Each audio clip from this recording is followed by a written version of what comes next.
জীবনের যে পর্যায়ে আমাদের আমাদের প্রেম এসেছে বা এসেছিল,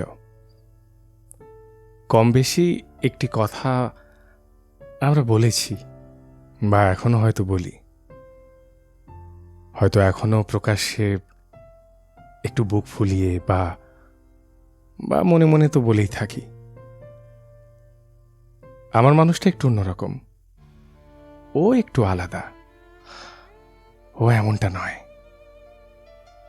একটু খেয়াল করলে হয়তো মনে পড়বে সেই দিনগুলোর কথা, যখন আমাদের কোনো প্রিয়জন, হতে পারে ভাই, বন্ধু, বোন, যখন তারা তাদের ভালোবেসে হেরে যাওয়ার গল্প শোনাতো, কি নিদারুণভাবে তাদেরকে ভালোবাসার মূল্য দিতে হয়েছে,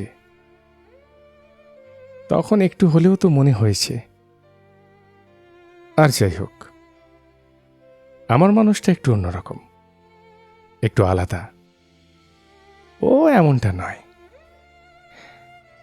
কিন্তু পরিস্থিতি মুহূর্তে মুহূর্তে বদলে যেতে পারে।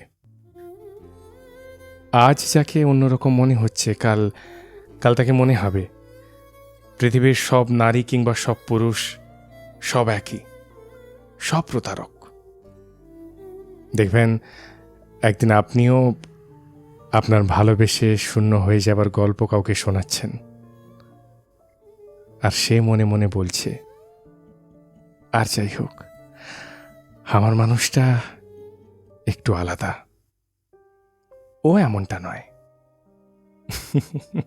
কি অবাক ব্যাপার বলুন তো। সময়ের সাথে জীবনে থাকা মানুষগুলোর সংজ্ঞাটাই বদলে যায়। আমার মানুষটা অন্যরকম কিংবা সবাই একই রকম, কিন্তু আসলে হয়তো সবাই নিজের নিজের মতো। তবে একটা মানুষ যখন জীবনে আসে, তখন আমাদের মন তাকে আর পাঁচজনের থেকে আলাদাভাবে দেখে, আলাদাভাবে গ্রহণ করে, কারণ মানুষটা একান্ত আমার নিজের, একটু তো আলাদা হবেই।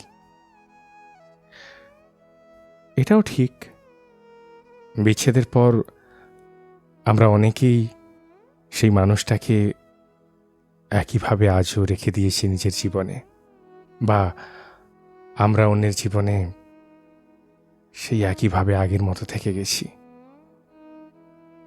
এখনো মনে পড়লে হয়তো মন বলে, ওর ব্যাপারটা আলাদা, ও একটু অন্যরকম ছিল। কে জানে, আমরা যেমন কোনো না কোনো একজনের গল্পে ভিলেন রূপে রয়ে যাই, তেমন কারোর একান্ত নিজের গল্প হয়েও তো রয়ে যায়, তাই না? আপনার কি মনে হয়?